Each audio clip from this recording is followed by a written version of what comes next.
നമസ്കാരം എല്ലാവർക്കും ധന്യ ഷിജിം വ്ലോഗ്സിന്റെ പുതിയൊരു ബിഗ് ബോസ് വീഡിയോയിലേക്ക് വീണ്ടും സ്വാഗതം. നമ്മുടെ ചാനൽ ആദ്യമായി കാണുന്ന കുട്ടിയായിരുന്നെങ്കിൽ എന്റെ പേര് Dhanya Shijin. Bigg Boss Malayalam season 6 promo അപ്ഡേറ്റിലേക്കാണ് പോകുന്നത്.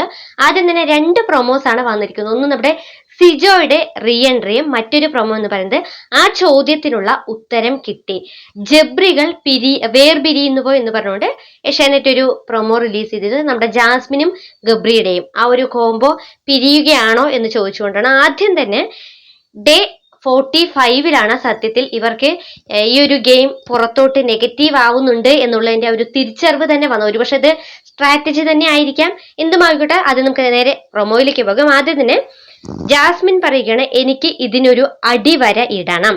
ഫ്രണ്ട്ഷിപ്പിന് മുകളിലാണെന്ന് പറഞ്ഞിട്ട് ലവേഴ്സിന്റെ പ്രവർത്തികൾ കാണുമ്പോൾ ബന്ധം കിട്ടുന്നില്ല എന്ന് ജാസ്മിൻ പറയുകയാണ്. അപ്പൊ ഗബ്രി പറയുകയാണ്, ഒന്നുകിൽ ഞാൻ ഈ വീട്ടിൽ നിന്നും പോവണം, അല്ലെങ്കിൽ ഇവൾ ഈ വീട്ടിൽ നിന്നും പോവണം. അങ്ങനെയാണെങ്കിൽ ഇതിനൊരു ക്ലാരിറ്റി വരും. അതായത് ജാസ്മിനും ഗബ്രിയും നമ്മുടെ റസ്മിനും ഇവര് 3 പേരും കൂടി ഇരിക്കുന്ന സമയത്തുള്ള ഒരു സംഭാഷണമാണ് അതിൽ നമുക്ക് കാണാനായിട്ട് സാധിക്കുന്നത്. അപ്പൊ ജാസ്മിൻ പറയുകയാണ്, എത്ര നാള് നീ ഈ ഒരു സത്യത്തെ കള്ളമാക്കി പറഞ്ഞുകൊണ്ട് നടക്കും എന്ന് ചോദിക്കണം. അപ്പൊ ഗബ്രി പറയണേ, എന്ത് സത്യത്തെയാണ് ഞാൻ കള്ളമാക്കി പറയുന്നത്? അന്നേരം ജാസ്മിൻ പറയുകയാണ്, ഞാൻ പറയാം. അതായത് റസ്മിനോട് പറയുകയാണ്, എനിക്ക് ഇവനെ ഭയങ്കര ഇഷ്ടമാണ്.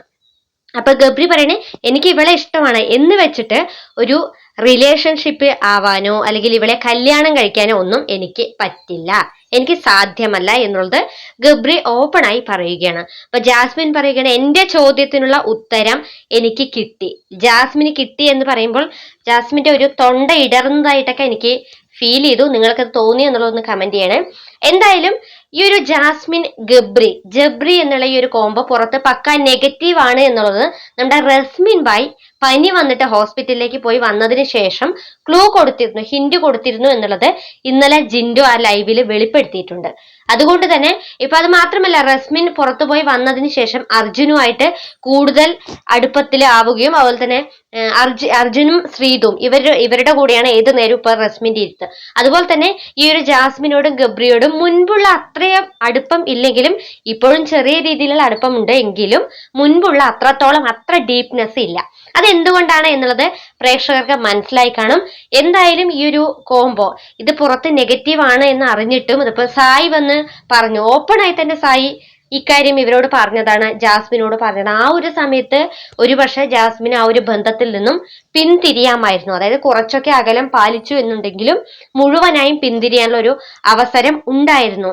പക്ഷെ ഇപ്പൊ സമയം ഒരുപാട് വൈകിപ്പോയി. ഇപ്പൊ 45-ാമത്തെ ദിവസം ഒക്കെ ഒരു പെട്ടെന്നൊരു ബോധോദയം ഉണ്ടായിട്ട് എങ്ങനെയെങ്കിലും ജാസ്മിൻ ഈ ഒരു റിലേഷൻ, അതായത് ഗബ്രിയുമായിട്ട് എങ്ങനെയെങ്കിലും ബ്രേക്കപ്പ് ആവണം, അത് തനിക്ക് ഇൻഡിവിജ്വലായി കളിക്കണം എന്നുള്ളൊരു തോന്നൽ വന്നത് കൊണ്ടായിരിക്കാം മേ ബി ജാസ്മിൻ ഇത്തരത്തിലൊരു ചോദ്യം ഇന്നലെ ലൈവില് ഗബ്രിയോട് ചോദിച്ചത്. അതിനുള്ള വ്യക്തമായ ഉത്തരം ഗബ്രി കൊടുക്കുകയും ചെയ്തു. പക്ഷെ പുറത്ത് ജാസ്മിൻ ഇനി എത്രയൊക്കെ ജാസ്മിൻ ഇൻഡിവിജ്വലായി കളിക്കാൻ ശ്രമിച്ചാലും എത്രയൊക്കെ മൂടി പിടിപ്പിക്കാൻ ശ്രമിച്ചാലും പ്രേക്ഷകരുടെ മനസ്സിൽ എന്നും അത് ഉണ്ടാവും. ഈ ഒരു 3 മാസത്തെ ഗെയിം ഷോയ്ക്ക് വേണ്ടി ആ ഒരു ഗെയിമിനകത്ത് പോയിട്ട് കാട്ടിക്കൂട്ടുന്ന കാര്യങ്ങൾ പിന്നീട് നമ്മൾ പുറം ലോകത്ത് വരുന്ന സമയത്ത് ഒരിക്കലും നമുക്കത് തിരിച്ചു പിടിക്കാൻ സാധിക്കില്ല. ഇപ്പൊ ജാസ്മിന്റെ ആ ഒരു റിലേഷനിൽ ഉണ്ടായിരുന്ന കമ്മിറ്റഡ് ആയിരുന്ന ആ ഒരു വ്യക്തി, അദ്ദേഹം ആ ഒരു റിലേഷനിൽ നിന്നും പിന്തിരിഞ്ഞു. ഇപ്പൊ ഗബ്രി ആണെങ്കിൽ എനിക്ക് ഇവളെ കല്യാണം കഴിക്കാൻ പറ്റില്ല എന്നുള്ളതും ഓപ്പൺ ആയി പറയുന്നുണ്ട്. അപ്പൊ പ്രേക്ഷകർ പറയുന്നത് എന്താന്ന് വെച്ചാല്, അതായത് അതും ഇല്ല ഇതും ഇല്ലാത്ത ഒരു അവസ്ഥയിലാണ് ഇപ്പൊ ജാസ്മിൻ പോയിക്കൊണ്ടിരിക്കുന്നത്. രണ്ടും നഷ്ടപ്പെട്ടു എന്നുള്ള ഒരു അവസ്ഥയിലാണ്. അത് പ്രേക്ഷകരുടെ അഭിപ്രായമാണ്. ഞാൻ എന്റെ വ്യക്തിപരമായ അഭിപ്രായം അല്ല പറഞ്ഞത്. അതായത് ജാസ്മിൻ ഗബ്രിയുമായി ആ ഒരു റിലേഷനിൽ പോയിട്ട് ഗബ്രിയുമായി ചേർന്നപ്പോൾ അതും ഇല്ലാതായി. പുറത്താണെങ്കിൽ കമ്മിറ്റഡ് ആയ ആ ഒരു വ്യക്തിയും ജാസ്മിനിൽ നിന്നും വിട്ടുപോയിരിക്കുന്നു. ഒരു ഗെയിം ഷോയിന് വേണ്ടി നമ്മൾ എത്രയൊക്കെ അവിടെ കാട്ടിക്കൂട്ടിയാലും അതെന്നും ആയില്ല.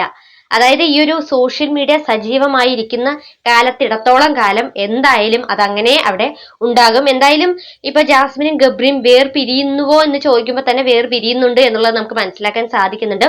ഇനിയിപ്പോ ഇതും പറഞ്ഞിട്ട് നാളെ അടുത്ത ദിവസമാകുമ്പോൾ അവർ തമ്മിൽ വളരെയധികം അടുപ്പത്തോടു കൂടി അല്ലെങ്കിൽ ഈച്ചയും ശർക്കരയും പോലെ ഇരിക്കുമോ എന്നുള്ളത് നമുക്കറിയില്ല. ഒരുപക്ഷെ അത് അവരുടെ സ്ട്രാറ്റജി ആയിരിക്കാം, ഗെയിം ആയിരിക്കാം, അല്ലെങ്കിൽ 50 ദിവസം പിന്നിടുമ്പോൾ ഇൻഡിവിജ്വലായി കളിക്കണം എന്നുള്ള ജാസ്മിന്റെ ആ ഒരു പ്ലാനിങ് ആയിരിക്കും. എന്തുമായിക്കോട്ടെ, എന്ത് തന്നെ ആയാലും ഇൻഡിവിജ്വലായി കളിച്ചാൽ ഒരുപക്ഷെ നല്ല സ്ട്രോങ് ആയിട്ടുള്ള 2 കണ്ടസ്റ്റൻസ് ആണ് ജാസ്മിനും ഗബ്രിയും.